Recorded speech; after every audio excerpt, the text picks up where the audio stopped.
สบายดีอาจารย์น้องซื้อถาไทยเกิดบุพาสวรรค์เป็นนักศึกษาการแพทย์ปีหนึ่งจะมาสาธิตการซักยาคนเจ็บซื้อถาวไม้บุพาสวรรค์อายุ25 ปีนำหนัก60กิโลกรัมอยู่บ้านละ40เมืองปทุมพรแขวงจำปาสักสาเหตุที่เขาห้องหมออย่างนั้นมีอาการไข้สูงประวัติบ่มีโรคประจำตัวแล้วบ่เคยมีประวัติการแพ้ยาตามคำสั่งของท่านหมอจำเป็นต้องได้ซักยาพาราเซตามอล500 มิลลิกรัมเข้าทาง IM ตอน12 โมงคนเจ็บนอนอยู่ห้องเบอร์ 2เตียงเบอร์ 2สบายดีนี่แม่นอายไหมบุพาสวรรค์อายุ25 ปีบ่เลยโดยน้องชื่อว่าทาไทเกอร์บุพาสวรรค์เป็นนักศึกษาการแพทย์ที่ต้องฝึกในแขนงนี้น้องจะมาซักยาให้อายเด้อสัญญาจะซักแมนเป็นยาลดไข้โดย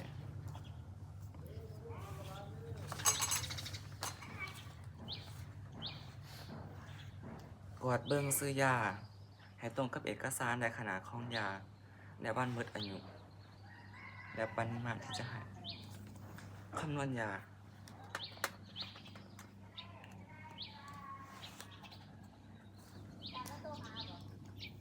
ล้างมือให้ครบ5 ขั้นตอน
ก่อนที่จะใส่ต้องเบิ่งวันหมดอายุในการปนเปื้อนของซอก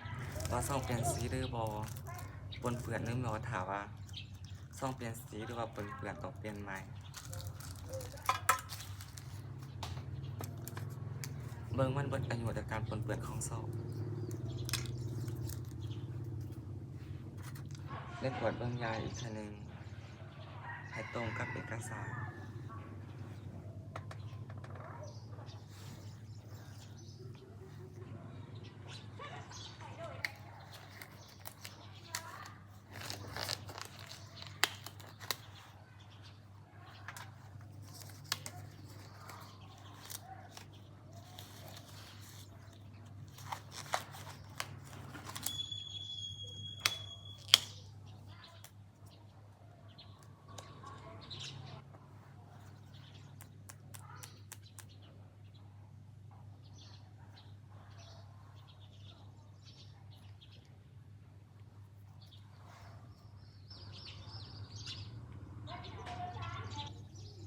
หันขางที่มีจุดออกไปในทางที่เขาจะหา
วัดเบิ่งสัญญาอีกเทื่อ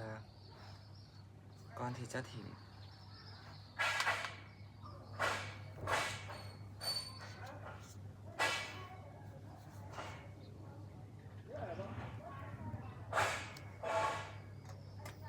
หลังจากนั้นเบิ่งคนเจ็บว่ายังเป็นคนเจ็บคนเก่าบ่และจัดสภาพแวดล้อมให้มีความเป็นส่วนตัวปิดมา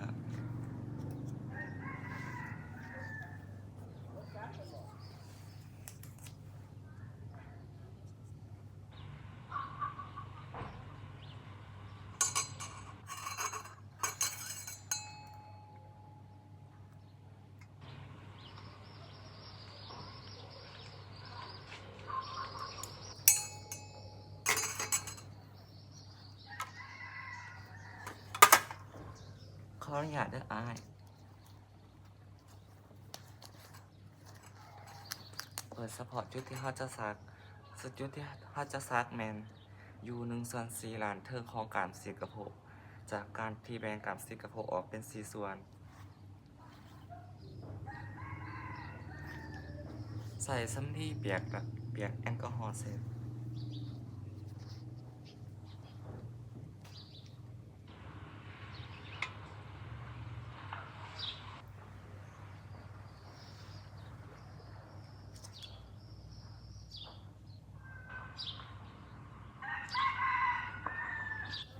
หันหนานที่มีตัวเด็กและปลายใต้ของเข็มเข้าหาตัว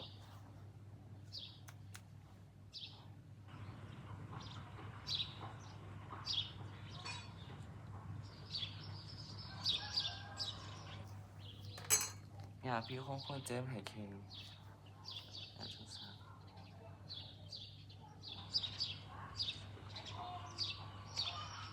และเป็นยาลงสาร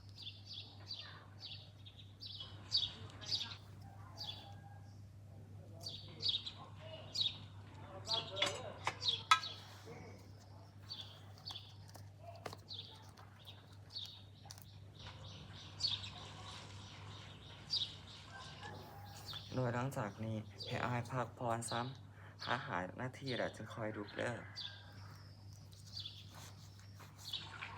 ถ้าหากหลังจากถ้าหากว่าอายมีอาการพื้นขึ้นหรือขั้น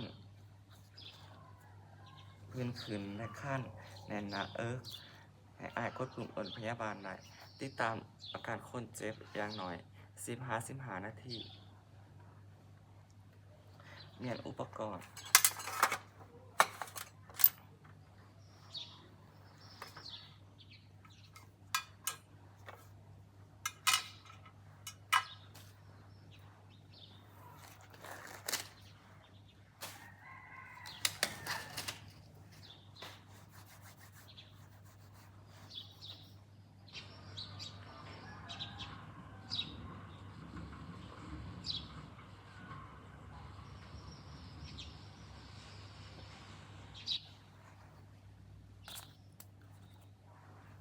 และบันทึกลงใส่เอกสารการพยาบาลของคนเจ็บสำหรับการหาการที่เหตุไปพาราเซตามอลขนาดของยาและเส้นทางการหายหายตอน11 โมงคนเจ็บมีอาการปวดหัวเล็กน้อย